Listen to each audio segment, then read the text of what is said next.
ഞാനിത് പറഞ്ഞുകൊണ്ടിരിക്കുമ്പോഴേ വീണ്ടും B grade വടക്കനോടി വള്ളങ്ങളുടെ രണ്ടാമത്തെ മത്സരത്തിലെ പ്രാഥമിക പാദ മത്സരത്തിലെ രണ്ടാമത്തെ മത്സരത്തിൽ ജലറാണി എന്നൊരു വള്ളം ഒറ്റയ്ക്ക് മത്സരിച്ചു വരുന്നു. വളരെ മനോഹരമായി തുഴഞ്ഞു വരുന്ന കാഴ്ചയാണ് കാണുവാൻ സാധിക്കുന്നത്.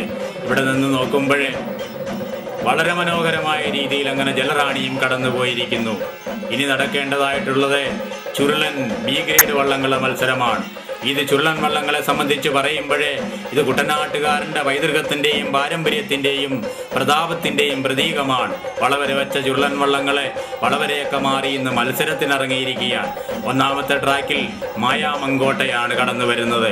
രണ്ടാമത്തെ ട്രാക്കിൽ താനക്കണ്ടം. ഈ രണ്ട് വള്ളങ്ങളും രണ്ട് കരയിലെ പ്രമാണിമാരുടെ വള്ളങ്ങളാണ്. ആവേശകരമായ മത്സരമാണ് നടന്നുകൊണ്ടിരിക്കുന്നത്. മായാമങ്കോട്ടയും താനക്കണ്ടത്തിലും. ഇവിടെ നിന്ന് നോക്കുമ്പോഴേ രണ്ടാമത്തെ ട്രാക്കിലുള്ള താനക്കണ്ടത്തില് അല്പം മുന്നിലാണോ എന്ന് തോന്നുന്നു. നിലക്കാരില്ല, നിലക്കാരനും കൂടെ ഇരുന്ന് തുഴയുകയാണ്. കാര്യം ചെറിയ വള്ളങ്ങളാണ്. ഈ വള്ളങ്ങളെ ഇന്നും മത്സരരംഗത്ത് നിലനിൽക്കുന്നു എന്നുള്ളതാണ് അതിൻ്റെ പ്രാധാന്യം. വളരെ മനോഹരമായ രീതിയിൽ താനക്കണ്ടത്തിൽ വള്ളം രണ്ടാമത്തെ ട്രാക്കിലൂടെ അങ്ങനെ കുതിച്ചു കയറുമ്പോഴേ കോയർഫെഡാണ് അതിനെ സ്പോൺസർ ചെയ്തിരിക്കുന്നത്. ഒന്നാമത്തെ ട്രാക്കിൽ കടന്നു വരുന്ന മായാമങ്കോട്ട NCPT ആണ് അതിൻ്റെ സ്പോൺസറെ. അങ്ങനെ മായാമങ്കോട്ടയും താനക്കണ്ടത്തിലും ഫിനിഷിംഗ് പോയിന്റ് കടന്നു പോയിരിക്കുകയാണ്. അങ്ങനെ ചുരുളൻ വള്ളങ്ങൾ ബി ഗ്രേഡ് മത്സരത്തിലെ രണ്ടാമത്തെ ഹീറ്റ്സും ഇതാ ആരംഭിച്ചിരിക്കുന്നു.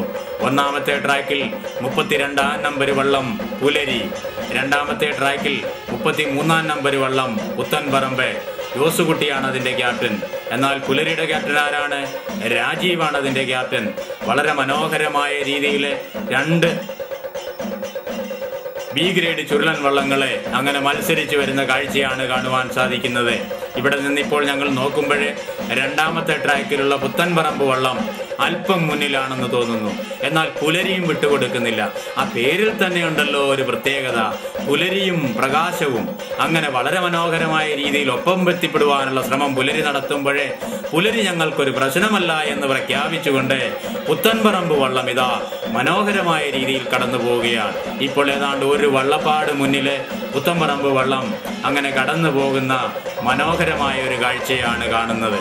അങ്ങനെ പ്രാഥമിക പാദ മത്സരങ്ങളെല്ലാം തന്നെ കഴിഞ്ഞിട്ടുണ്ട്. ഇനി നടക്കേണ്ടത് രണ്ടാം റൗണ്ട് മത്സരമാണ്. രണ്ടാം റൗണ്ട് മത്സരം നീലേറ്റുപുറത്തിൻ്റെ ഒരു പ്രത്യേകത കൂടിയാണ്. ആകാശത്തിലെ ബലൂണുകളെ പല വർണ്ണത്തിൽ അങ്ങനെ ആർത്തുല്ലസിക്കുകയാണ്. ഞാനിത് പറഞ്ഞുകൊണ്ടിരിക്കുമ്പോൾ തന്നെ അങ്ങ് പടിഞ്ഞാറ് സ്റ്റാർട്ടിംഗ് പോയിന്റിൽ നിന്ന് ചുണ്ടൻ വള്ളം